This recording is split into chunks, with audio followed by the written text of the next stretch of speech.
مراٹھوں کے ساتھ سیاست میں دخل اندازی دینا شروع کیا اور ان کے لیے انگریزوں کے لیے ایک سنہرا موقع ثابت ہوا۔ اس طرح 1774 میں اور 1818 تک جو ہے مراٹھے اور انگریز کے درمیان 3 جنگیں ہوئی، الگ الگ طرح کی۔ 1774 سے 1818 تک میں 3 جنگیں ہوئی۔ پہلی جو جنگ تھی اس میں مراٹھا سردار نے آپس میں مل کر متحد ہو کر انگریزوں کا مقابلہ کیا، اس لیے انہیں برتری حاصل ہوئی، انہیں فتح حاصل ہوئی۔ پھر 1782 میں ایک مقام ہے جس کا نام ہے سالبائی، وہاں پر ایک معاہدہ ہوا اور اس معاہدے میں انگریز مراٹھا پہلی جنگ ختم ہو گئی۔ آئیے جانتے ہیں متعینہ فوج کیا تھی۔ لارڈ ویلیزلی 1798 میں گورنر جنرل بن کر بھارت آیا۔ اس کا مقصد تھا پورے ہندوستان کے اوپر حکومت قائم کرنا، انگریزوں کا تسلط قائم کرنا۔ تو اس نے کیا کیا، جتنی چھوٹی چھوٹی ریاستیں تھیں اس کے جو حاکم تھے، وہاں کے جو حکمران تھے، ان سب کو جمع کیا اور ان سے ایک فوجی معاہدہ کیا، جسے کہتے ہیں متعینہ فوجی معاہدہ یا جسے عہد معاونیت بھی کہا جاتا ہے۔ اس کے مطابق انگریزوں نے حکمرانوں کو فوجی مدد دینے کا یقین دلایا تھا، لیکن ان کے لیے چند شرائط تھے۔ ابھی شرائط کیا تھے؟ مثلاً دیسی حکمرانوں کو اپنی ریاست میں انگریز فوج تعینات کرنا ہوگا، یعنی اگر کوئی چھوٹی ریاست ہے تو اس کو اپنی فوج میں چند انگریز افسروں کو رکھنا پڑے گا، اور یہ انگریز افسر، ان کا خرچہ، ان کی تنخواہیں، یہ سب وہ ریاست دے گی۔ کمپنی کو نقد رقم یا برابر آمدنی والا علاقہ دینا ہوگا۔ دیسی حکمران اپنے آپس کے معاملات انگریزوں کی ثلاثی سے طے کریں گے۔ اپنے دربار میں انگریز ریزیڈنٹ نمائندہ رکھنا ہوگا۔ بھارت کے بعض حکمران نے اس طریقے کو قبول کر لیا اور اپنی آزادی گنوا بیٹھی۔ دیکھیے بچوں کہ یہ جو فوجی معاہدہ جو ہوا تھا، اس میں یہ کیا کر رہے تھے، فوجی کو تربیت بھی دے رہے تھے، فوج تعینات میں انگریز افسر بھی رہا کرتے تھے، ان کا سارا خرچہ وہ دیسی ریاست کو دینا تھا، اور دربار میں وہ جو حاکم ہے، وہ حکمران ہے، اس کے دربار میں ایک انگریز افسر نمائندہ ہمیشہ رہے گا، ان کے کام کاج کے اوپر وہ نظر رکھے گا۔ تو جو چھوٹے چھوٹے جو حکمران تھے، جن کے پاس طاقت کم تھی، ایسے حکمران جو ہے اس میں تیار ہو گئے اور انہوں نے اس کو قبول کر لیا۔ اس طرح جو ہے اپنی آزادی انہوں نے گنوا بیٹھی۔ 1802 میں پیشوا باجی راؤ دوم نے انگریزوں سے متعینہ فوج کا معاہدہ کیا۔ اسی میں باجی راؤ نے بھی یہ معاہدہ کر لیا۔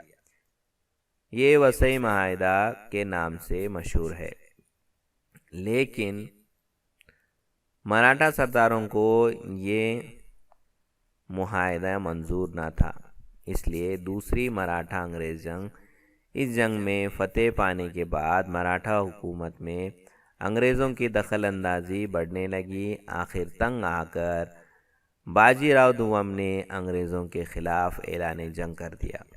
اس جنگ میں انہیں شکست ہوئی۔ 1818 میں انہوں نے اطاعت قبول کر لی۔ اس دوران مغلیہ سلطنت کی راجدھانی دلی عملاً دولت راؤ شندے کے زیر نگرانی تھی۔ شندے کی فوج کو شکست دے کر جنرل لیک نے مغل بادشاہ کو قبضے میں لے کر ہندوستان کو فتح کر لیا۔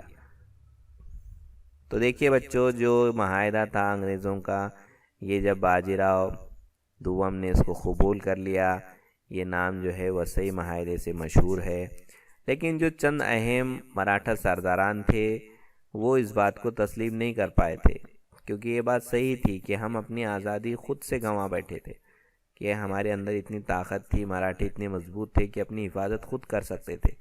لیکن اس معاہدے کے تحت کیا ہو گیا تھا، سارے اختیارات ہم نے انگریزوں کو دے دیے تھے، یہ مراٹھا سرداروں کو قبول نہیں تھا، اور جو آپس کے جو سرداران تھے ان میں جو ہے اختلاف ہونے کی وجہ سے باجی راؤ نے تنگ آ کر ایک جنگ کا اعلان کر دیا انگریزوں کے خلاف، اور پھر اس جنگ میں مراٹھوں کو شکست ہوئی، اور پھر 1818 میں ان کو انگریزوں کی اطاعت یعنی انگریزوں کی جو پیشکش تھی اس کو قبول کرنا ہی پڑا۔ اور جو مغلیہ سلطنت تھی دہلی میں، اس کے جو دیکھنے والے تھے دولت راؤ شندے جو تھے، ان کے زیر اہتمام میں دلی کا جو عملہ کام کیا کرتا تھا اس کو بھی انگریزوں نے شکست دی۔ جنرل لیک نامی جو افسر تھے انہوں نے ان کو شکست دی، جس کی وجہ سے جو دلی کا بادشاہ تھا اس کو شکست ہوئی، اور پورے مغل سلطنت ایک طرح سے انگریزوں کے تابع آ گئی، اور یہ انگریز ہندوستان کو فتح کرنے میں کامیاب ہوتے نظر آنے لگے۔ آگے بڑھتے ہیں۔ چھترپتی پرتاپ سنگھ۔ جب پیشوائی کا خاتمہ ہوا اس وقت ساتارا کے چھترپتی پرتاپ سنگھ گدی پر تھے۔ انگریزوں نے ان سے معاہدہ کر کے حکومت کے انتظامات میں مدد کرنے کے لیے گرینڈ ڈف نامی افسر کو نامزد کیا۔ بعد میں انہیں گدی سے اتار کر کاشی بھیج دیا گیا، جہاں 1847 میں ان کی موت ہو گئی۔ چھترپتی پرتاپ سنگھ کے وزیر رنگو باپو جی گپتے نے انگلستان تک جا کر اس ناانصافی کے خلاف فریاد کرنے کی کوشش کی، لیکن ناکام رہے۔ آگے چل کر لارڈ ڈلہوزی نے گود لینے کی رسم کو نامنظور کر کے 1748 میں ساتارا کی حکومت کو ضم کر لیا۔ دیکھیے بچوں، یہ جو چھترپتی پرتاپ سنگھ تھے یہ ساتارا کے چھترپتی تھے۔ ان کی حکومت جو ہے انتظامات کے لیے انگریزوں نے ایک افسر جس کا نام تھا گرینڈ ڈف، اس کو نامزد کیا تھا۔ بعد میں جیسے انگریزوں کی طاقت بڑھی ہوئی تھی، انہوں نے کیا کیا، ان کو گدی سے اتار کر کاشی بھیج دیا، جہاں پر ان کی موت ہو گئی 1847 میں۔ اس کے بعد چھترپتی پرتاپ سنگھ کے وزیر جو تھے جن کا نام تھا رنگو باپو جی گپتے، یہ انگریزوں کے خلاف جو ہے قانونی لڑائی جس طرح لڑی جاتی ہے اس طرح سے کام کر رہے تھے، اور انہوں نے جو اپنے مراسلات جو لیٹر لکھے انگلستان تک پہنچے وہ کہ انگریز ہمارے ساتھ ناانصافی کر رہے ہیں، لیکن اس کی کوئی فریاد نہیں سنی گئی۔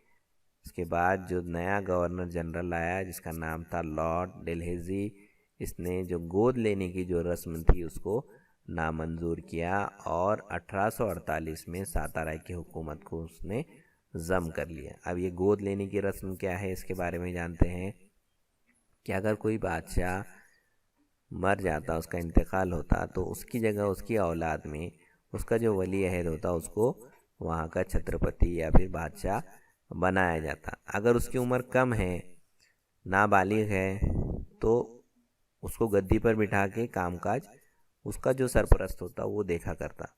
تو یہ جو گود لینے کی جو رواج تھا یہ لارڈ ڈلہوزی نے اس کو ختم کر دیا تھا۔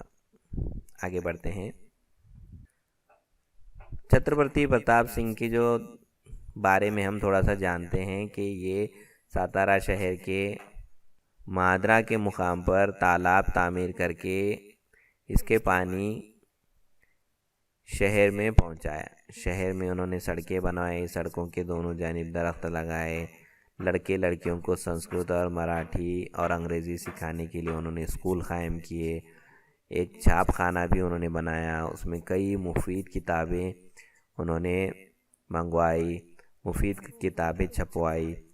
1827 میں سیاست کے موضوع پر سبھا نیتی نامی کتاب لکھ کر چھپوائی۔ انہوں نے ساتارا سے مہابلیشور تک، پرتاپ گڑھ تک سڑکیں بنوائی۔ اس سڑک کو آگے مہاڑ تک لے جایا گیا۔ چھترپتی پرتاپ سنگھ روزانہ خود روز نامچہ لکھا کرتے تھے۔ تو یہ تمام چیزیں جو ہے چھترپتی پرتاپ سنگھ کے بارے میں تھی جو ہم نے ابھی جانی۔ بھارت پر برطانوی حکومت کے اثرات۔ دو عملی نظام حکومت۔ رابرٹ کلائیوڈ نے 1765 میں بنگال میں دو عملی نظام حکومت قائم کیا۔ لگان وصول کرنے کا کام کمپنی نے اپنے ذمہ رکھا، لیکن امن و امان اور انتظامی امور کی ذمہ داری بنگال کے نواب کو سپرد کر دی۔ اس کو دو عملی نظام کہتے ہیں۔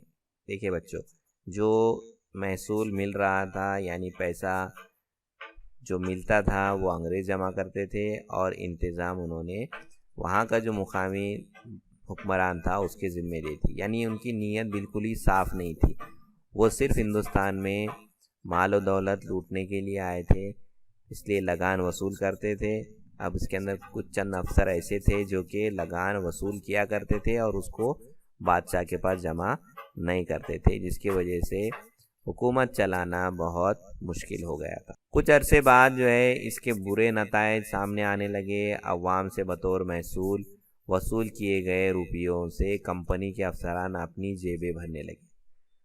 بھارت سے تجارت کرنے کا پروانہ صرف ایسٹ انڈیا کمپنی کو حاصل تھا، اس لیے انگلستان کی دوسری تجارتی کمپنیاں اس سے حسد کرتی تھی۔ ہم جانتے ہیں ابھی کہ دوسری کمپنیوں کو جو ہے یہاں پہ تجارت کرنے کی اجازت نہیں تھی، اس لیے دوسری کمپنیاں کیا ہونے لگی، ان کی حسد جلن ایک نرمان ہو گئی تھی، ایک پیدا ہو گئی تھی۔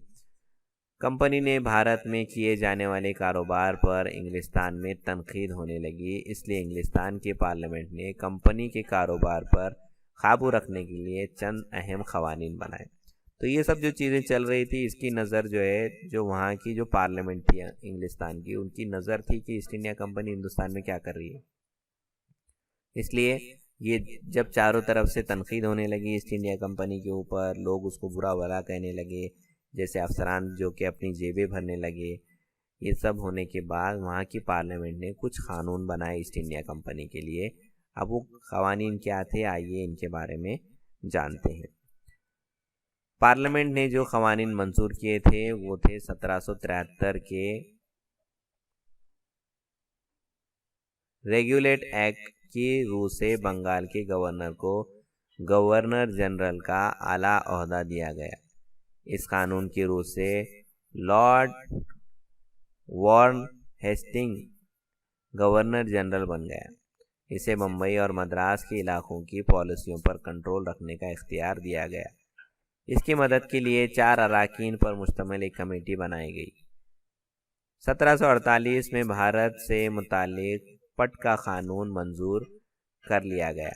بھارت میں کمپنی کے کاروبار پر پارلیمنٹ کی بالادستی قائم رکھنے کے لیے ایک مستقل نگراں بورڈ بنایا گیا۔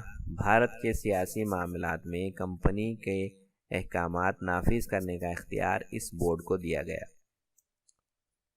اس کے بعد جو کمپنی بنی تھی اس کے اوپر جو ہے بہت سارے پابندیاں عائد کی گئی، اور ایک جو مستقل رکن بورڈ بنایا گیا وہ کیا کرتا تھا، ہر 10 سال میں اپنی رپورٹ یہاں سے دیتا تھا۔ جیسے 1813 میں، پھر اس کے بعد 1843 میں، اس کے بعد 1853 میں، یعنی 20 سال کے جو فرق ہوا، اس میں کمپنی کے کاروبار میں رد و بدل کے لیے پارلیمنٹ نے نئے نئے قانون بنائے۔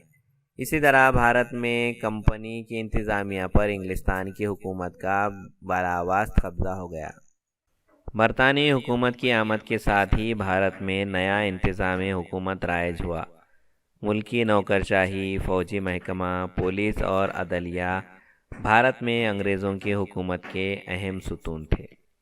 تو اس طرح یہ ایک پوری حکومت جو برطانیہ کی تھی وہ ہندوستان میں قائم ہو چکی تھی۔ ان کے قانون، ان کے نوکرشاہی، ان کے فوجی محکمے، ان کی عدالتیں، یہ تمام ہندوستان میں قائم ہو گئی۔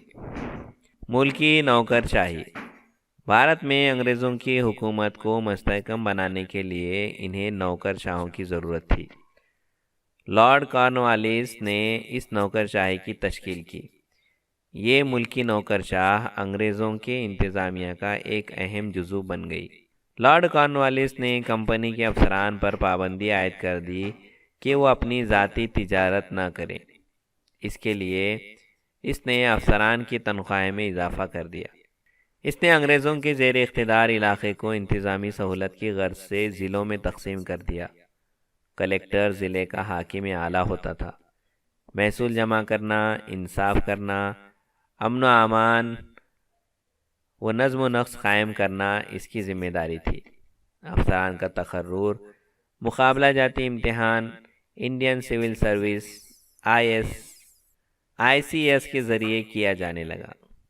تو یہ جو لارڈ کارنوالیس جو تھا، انہوں نے ہندوستان کے اندر ایک اچھا انتظامیہ قائم کرنے کی پوری کوششیں کی، کئی پابندیاں لگائی۔ جو انگریز افسران تھے وہ تجارت نہیں کر سکتے تھے، ضلع کا حاکم کلیکٹر ہوا کرتا۔ ایک ایگزام لیا جاتا افسران کی تقرر کے لیے، اسے آئی سی ایس یعنی انڈین سول سروس کہا جاتا۔ اب اس کے ساتھ ساتھ جو انتظامی امور تھے اس میں فوج اور پولیس کا دستہ بھی شامل کیا گیا۔ بھارت میں انگریزوں کے زیر اقتدار علاقوں کی حفاظت کرنا، نئے علاقوں پہ قبضہ کرنا، بھارت میں انگریزوں کے خلاف بغاوت کو فروغ کرنا فوج کی ذمہ داری تھی۔ ملک میں قانون اور نظم و نسق قائم رکھنا پولیس محکمے نظم و نسق یعنی انتظام چاق چوبند رکھنا۔ اگر کوئی انگریزوں کے خلاف بغاوت کرتا ہے اس کو دور کرنا، یہ انگریزوں کی ذمہ داری تھی۔ بغاوت کو پوری طرح سے کچل دیا گیا تھا۔ عدالتی نظام، انگریزوں نے انگلستان کی عدالتی نظام کی طرز پر بھارت میں نیا عدالتی نظام قائم کیا۔ ہر ضلع میں دیوانی معاملات سے متعلق مقدمات کے فیصلے کرنے کے لیے دیوانی عدالتیں اور جرائم سے پیش مقدمات کے لیے فوجداری عدالتیں قائم کی گئی۔ ان کے فیصلوں پر نظر ثانی کرنے کے لیے عدالت عالیہ ہائی کورٹ قائم کیے گئے۔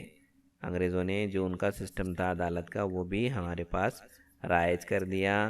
اس طرح سے دو عدالتیں عمل میں آئی، ایک ہوئی دیوانی یعنی زمین جائیداد کے جو معاملات ہوتے ان عدالتوں میں فیصلے ہوتے دیوانی عدالتوں میں، اور جو جرائم ہوتے جس طرح کے الگ الگ قسم کے جو جرم ہیں اس کے فیصلے جرائم والی عدالت جس کو فوجداری عدالت کہا جاتا تھا ان میں ان کے فیصلے ہوتے تھے۔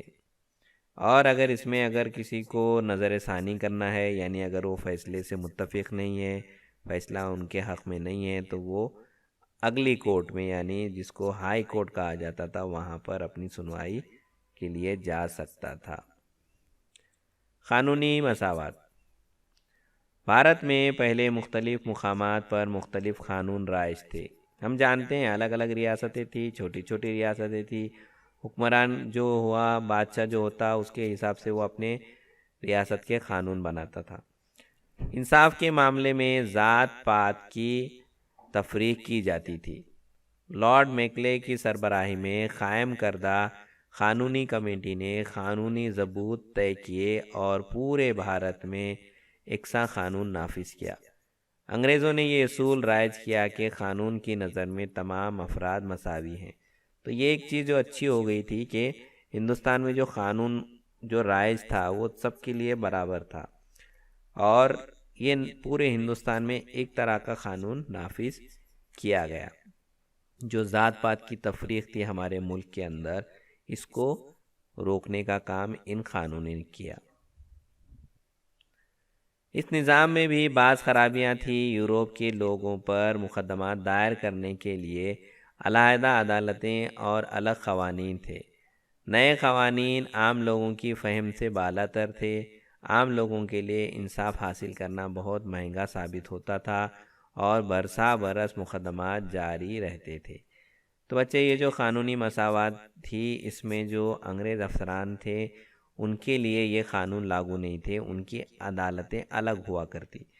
اگر ہندوستان میں بھارت کے جو عوام ہیں اس کے اوپر اگر کوئی انگریز افسر ظلم زیادتی کرتا، اس کے خلاف اگر کوئی مقدمہ دائر کرنا ہوتا تو اس کے لیے ان کی جو عدالتیں ہیں وہاں پر جا کر ہم کو انصاف مانگنا پڑتا، اور یہ لوگ ان کے اوپر پہلے تو مقدمہ ہی دائر ہونے نہیں دیتے، اور پھر جو رول ہوتے ان کے علیحدہ رول کی وجہ سے یہاں پر انصاف مہنگا بھی تھا اور یہاں انصاف حاصل ہونا بہت مشکل ہو گیا تھا، اور اس کے لیے برسا برس کئی سال جو ہے وہ مقدمے جاری رہتے تھے۔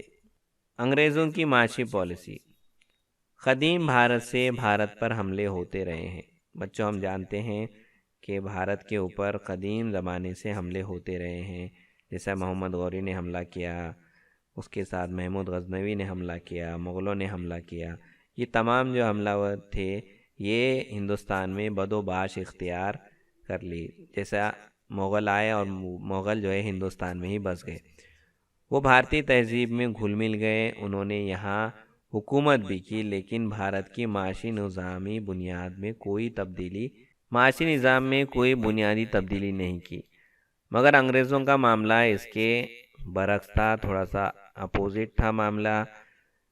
انگلستان جدید ترقی یافتہ ملک تھا، صنعتی انقلاب کی وجہ سے وہاں سرمایہ دارانہ نظام رائج ہو گیا تھا۔ انگریزوں نے بھارت میں ایسا معاشی نظام قائم کیا جس سے ان کا معاشی نظام پھل پھول سکے۔ اس وجہ سے انگلستان کو مالی منفعت حاصل ہوئی، لیکن ہندوستان کا معاشی استحصال ہونے لگا۔ تو یہ جو ملک تھے انگلستان، ایک تجارتی ملک کی حیثیت سے اس نے اپنی ایک مقام حاصل کر لیا تھا، تو وہ ہندوستان میں صرف اس لیے آیا تھا کہ وہ زیادہ سے زیادہ نفع کما سکے۔ اس وجہ سے ہندوستانیوں کا معاشی استحصال ہونے لگا۔ اب یہ معاشی استحصال الگ الگ صورتوں میں ہونے لگا، جیسے لگان وصول کرنے کی پالیسی۔ انگریزوں کی مالداری سے پہلے معاشی نظام کے لحاظ سے دیہات خود کفیل تھے۔ جب انگریز لگان نہیں لیتے تھے تو یہ دیہات جو تھے اپنی ضرورتوں کو پورا کر لیتے تھے۔ کاشتکاری اور دیگر پیشوں کے ذریعے دیہاتوں کی ضرورتیں دیہاتوں میں ہی پوری ہو جاتی تھی، یعنی ایک دیہات دوسرے دیہات سے جو ضرورت کا سامان ہوتا وہ لے لیتا اور یہ اپنی اپنی ضرورتوں کو پورا کر لیتے۔ زمین کا لگان حکومت کی آمدنی کا خاص ذریعہ تھا۔ انگریزوں سے پہلے کے زمانے میں زمین کا لگان فصل کی نوعیت کے لحاظ سے مقرر کیا جاتا تھا۔ فصل اچھی نہ ہونے پر لگان میں رعایت بھی دی جاتی، یعنی جو انگریز آنے کے پہلے کا جو نظام تھا وہ یہ تھا کہ اگر آپ کی فصل اچھی ہے تو آپ کو اس کا لگان دینا پڑے گا۔ کبھی کبھی جو ہے خشک سالی ہو جاتی تھی، یا پھر قحط پڑ جاتا تھا، یا پھر زیادہ بارش سے فصلوں کو نقصان ہو جاتا، تو ایسی شکل میں لگان کیا ہو جاتا، معاف بھی ہو جاتا تھا۔ اور یہ جو لگان تھا یہ اناج کی شکل میں دیا جاتا تھا، لیکن جب انگریز آئے تو انہوں نے اپنی پالیسی کو بدل دیا۔ فصل اچھی نہ ہونے پر لگان میں رعایت دی جاتی تھی۔ لگان زیادہ تر اناج کی شکل میں وصول کیا جاتا تھا۔ لگان کی ادائیگی میں تاخیر ہونے پر کسانوں کی زمینیں ضبط نہیں کی جاتی تھی۔ یہ انگریزوں سے پہلے کا بات تھی، لیکن جب انگریز لگان وصول کرنے لگے تو آمدنی میں اضافے کے لیے انگریزوں نے محصول کے طریقہ کار میں اہم تبدیلیاں کی۔ وہ تبدیلیاں کیا تھی کہ انگریزوں نے زمین کی پیمائش کی، انہوں نے زمین کو گننا شروع کیا، کتنے کھیت ہیں، اس کا رقبہ کیا ہے، لمبائی چوڑائی کھیت کی، اور اس لحاظ سے انہوں نے لگان مقرر کیا، اور لگان نقدی صورت میں نیز مقررہ میعاد کے اندر ادا کرنا لازمی کر دیا۔ پہلے کیا ہوتا تھا، اناج دیتے تھے، لیکن اب اس کو پیسے کی شکل میں دینا ضروری ہو گیا۔ اب یہ قانون بھی بنایا گیا کہ اگر آپ اتنے ٹائم پیریڈ میں جتنا آپ کو میعاد دی ہے، مقررہ میعاد تک اگر آپ لگان نہیں دیں گے تو ایسی صورت میں کسانوں کی زمینوں کو ضبط کر لیا جاتا تھا۔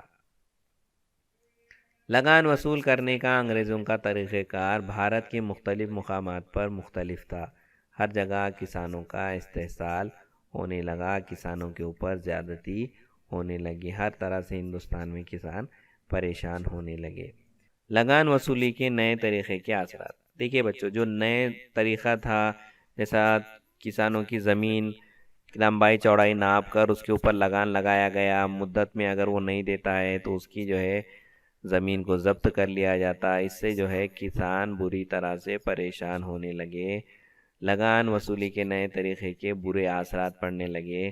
لگان کی رقم بھرنے کے لیے جو قیمت آتی، اس پر کسان اپنی فصل بیچنے لگتے، اس میں ان کا نقصان ہونے لگا۔ تاجر اور دلال نامناسب اور کم داموں میں کسانوں کا مال خریدنے لگے۔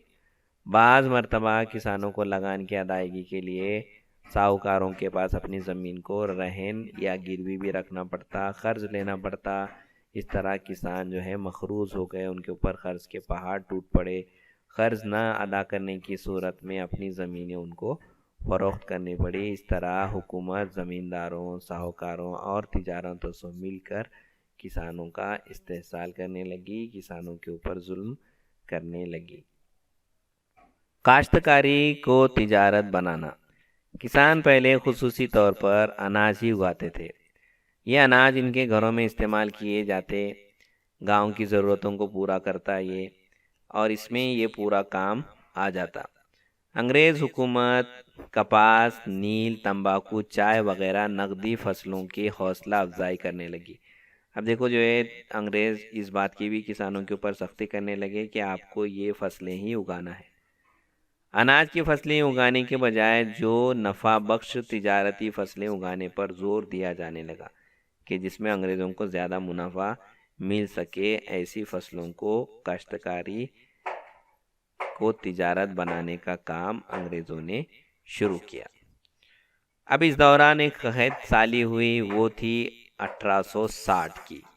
1860 سے لے کر 1900 تک کے دور میں بھارت میں زبردست قحط پڑا، لیکن انگریز حاکموں نے پوری مستعدی سے قحط سے نپٹنے کی کوشش نہیں کی، نیز آب رسانی کے منصوبے پر بھی زیادہ رقم خرچ نہیں کی گئی، جس کی وجہ سے کس کا نقصان ہوا؟ سب سے زیادہ کسانوں کا ہی اس میں نقصان ہوا۔ نقل و حمل اور مواصلاتی نظام میں اصلاح۔ انگریزوں نے تجارت ترقی اور نظام سہولت کے پیش نظر بھارت میں نقل و حمل اور مواصلات کی جدید سہولت فراہم کی۔ کولکتہ اور دہلی کو جوڑنے والے قومی شاہراہ تعمیر کی۔ 1853 میں ممبئی تھانہ کے راستے پر ریل گاڑی دوڑنے لگی۔ اسی سال انگریزوں نے بھارت میں لاسلکی کے ذریعے پیغام رسانی کا سلسلہ شروع کیا۔ اس کے ذریعے بھارت کے بڑے شہروں اور فوجی چھاؤنیوں کو جوڑ دیا گیا۔ علاوہ ازیں انگریزوں نے ڈاک خانے کا نظام بھی شروع کیا۔ ان اصلاحات کی وجہ سے بھارت کے سماجی زندگی پر دوراس اثرات مرتب ہوئے۔ ملک کے مختلف حصوں میں لوگوں کی باہمی تعلقات میں اضافہ ہوا۔ اس وجہ سے ان کے درمیان اتحاد کا جذبہ پیدا ہوا۔ دیکھیے بچوں، انگریزوں نے اپنی سہولیات کے لیے نقل و حمل شروع کیے، قومی شاہراہ یعنی نیشنل ہائی ویز بنائے، ایک جگہ سے دوسری جگہ سامان آسانی سے پہنچ سکے، اس کے لیے بڑے راستے تعمیر کیے گئے۔ اسی طرح 1853 میں ممبئی سے تھانے تک کی ریل گاڑی بھی انہوں نے شروع کی۔ اس کے ساتھ ساتھ ایک نظام بچھایا گیا تاروں کا، اور ایک جگہ سے دوسری جگہ فوجی چھاؤنیوں میں پیغام پہنچانے کے لیے انتظامات کیے گئے۔ ڈاک خانے شروع کیے گئے، جس کی وجہ سے سماجی دوریوں کو دور کیا گیا اور باہمی اتحاد پیدا کیا گیا۔ آگے بڑھتے ہیں۔ بھارت کے قدیم صنعت و حرفت کا زوال۔ بھارت سے انگلستان جانے والے مال پر انگریز حکومت نے زبردست ٹیکس لگایا۔ جو ہندوستان میں بننے والی ہماری جو دیسی مال تھا، اس کے اوپر انگریز کیا کرنے لگے؟ ٹیکس لگانے لگے، اور وہ بھی بہت بھاری ٹیکس لگانے لگے، زبردست ٹیکس لگا۔ اس کے برعکس انگلستان سے بھارت کی درآمد کیے جانے مال پر ٹیکس کم کر دیا گیا، اور جو انگلستان سے مال ہندوستان میں آتا اس کے اوپر کا ٹیکس کم تھا۔ انگلستان نے درآمد شدہ مال مشینوں پر تیار کیا جاتا تھا، اس کی وجہ سے یہ مال بڑے پیمانے پر اور کم لاگت سے تیار ہوتا۔ ایسے سستے مال کا مقابلہ کرنا بھارتی کاریگروں کی بس کی بات نہ تھی۔ اس کا نتیجہ یہ نکلا کہ بھارت کی روایتی صنعتیں ختم ہو گئی اور بے شمار کاریگر بیکار ہو گئے۔ دیکھیں بچوں، سب سے پہلے ہم سمجھتے ہیں کہ ہمارے پاس کا جو دیسی مال تھا وہ کیا تھا۔ ہمارے پاس کپڑا تیار ہوتا تھا، کپڑا جو ہے ہمارے پاس مشینیں تو نہیں تھی، یہ سارا جو ہے لوگ کام کرتے کرگھے کے اوپر، اور یہ تمام چیزیں ہندوستان میں بنتی اور یہاں پر استعمال ہوتی۔ لیکن انگریز کیا کرنے لگے؟ جیسے ہم نے دیکھا، یہ کپاس اور نیل اور تمباکو، چائے وغیرہ کی فصلیں اگانے پر زور دینے لگے۔ جیسے کپاس تیار ہوتی، یہ ساری کپاس جو ہے یہاں سے انگلستان جاتی، اور وہاں جو مشینیں تھیں اس کے اوپر کپڑا تیار ہو کر ہندوستان آتا. تو وہاں سے جو کپڑا تیار ہوتا وہ کم لاگت والا ہوتا، اس میں خرچہ کم آتا، مشینوں کے اوپر مال تیار ہوتا، اور یہ مال جو ہے جب ہندوستانی مارکیٹ میں آتا تو اس کی قیمت ہندوستان میں جو بنا ہوا مال ہے اس کے مقابلے میں کم ہوتی. یعنی جو بھارت میں بنی ہوئی چیز ہے وہ مہنگی لگتی، اور جو انگلستان سے آئی ہے لیکن وہ کچا مال کہاں سے گیا ہے؟ ہندوستان سے ہی گیا ہے، لیکن وہ چیز سستی ہوتی.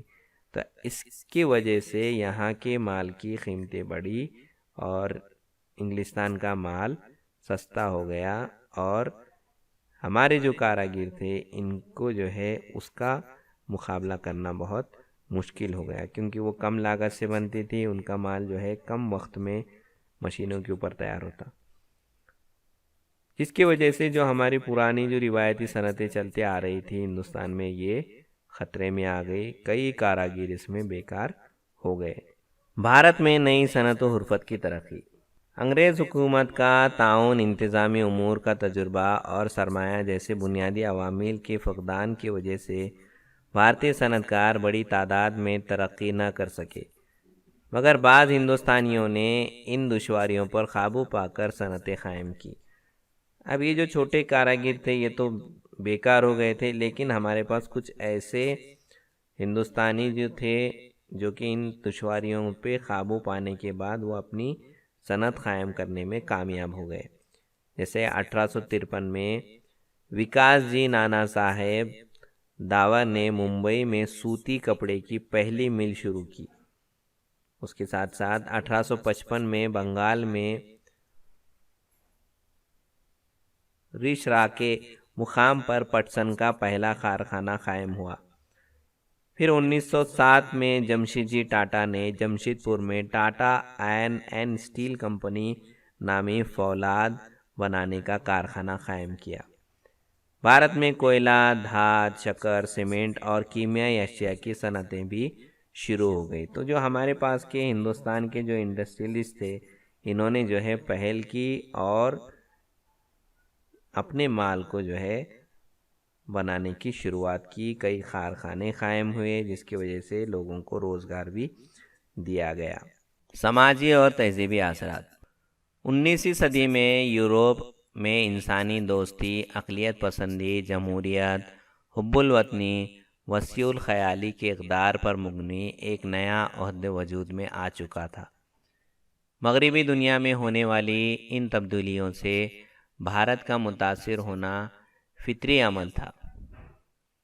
بہتر انتظام حکومت کی خاطر انگریزوں کے لیے ضروری تھا کہ وہ بھارت کے سماج سے متعارف ہو. اس مقصد کی حصولیابی کے لیے انہوں نے یہاں کے رسم و رواج، تاریخ، ادب، فنون، نیز یہاں کی موسیقی اور چرند پرند کا مطالعہ کرنا شروع کیا. 1784 میں انگریز افسر ولیم جونز نے کولکتہ میں ایک ایشیاٹک سوسائٹی آف بنگال نامی ادارہ قائم کیا. جرمن مفکر میکس میوکلر نے بھارت میں مذہب، زبانوں اور تاریخ کا گہرے مطالعہ کیا. ان مثالی واقعات کی وجہ سے بھارت کے نئے تعلیم یافتہ افراد میں اس حقیقت کا شدید احساس ہوا کہ انہیں بھی اپنے مذہب، تاریخ اور رسم و رواج کا گہرا مطالعہ کرنا چاہیے. انگریزوں نے بھارت میں کئی قوانین وضع کیے. 1829 میں لارڈ بیٹنگنگ نے صدی کی رسم پر پابندی قائم کی. 1856 میں لارڈ ڈیلہوزی نے بیواؤں کی دوسری شادی کی اجازت کو منظوری دی. یہ قوانین سماجی اصلاح میں معاون ثابت ہوئے. انگریزوں کو انتظامی حکومت کے لیے انگریزی تعلیم یافتہ ہندوستانیوں کی ضرورت تھی. لارڈ میکلے کی تجویز پر 1835 میں بھارت میں انگریزی تعلیم دینے کا آغاز ہوا. نئی تعلیم کے ذریعے ہندوستان کو نئے مغربی افکار، جدید اصلاحات، سائنس اور تکنیکی علوم سے روشناس کرایا گیا. 1857 میں ممبئی، کولکتہ اور مدراس میں یونیورسٹیاں قائم کی گئی۔ مغربی تعلیم یافتہ متوسط طبقے نے بھارت میں سماجی بیداری کی قیادت کی۔ تو نئے نظریات، نئے خیالات اور نئے افکار کے ساتھ ہندوستان میں انگریزوں نے سیاسی، سماجی اور تہذیبی ترقی کو فروغ دینا شروع کیا۔ یہاں کے تمام چیزوں کا وہ خود سے مطالعہ کرنے لگے، تو ہمارے پاس کے لوگوں کو بھی، ہمارے جو دانشور تھے اس وقت کے، ان کو بھی ایسا لگا کہ ہم کو بھی ہمارے ہندوستان میں موجود تمام مذاہب اور ان کے جو چیزیں ہیں، خیالات ہیں، ان کا مطالعہ، زبانوں کا، مذہبوں کا اور ان کی تاریخ کا مطالعہ کرنا چاہیے۔ تو اس طرح جو ہے تو بچوں آج اس سبق میں اتنا ہی۔ اگلے پیریڈ میں ایک نئے سبق کے ساتھ پھر ملاقات ہوگی۔ مجھے دیجیے اجازت، اللہ حافظ۔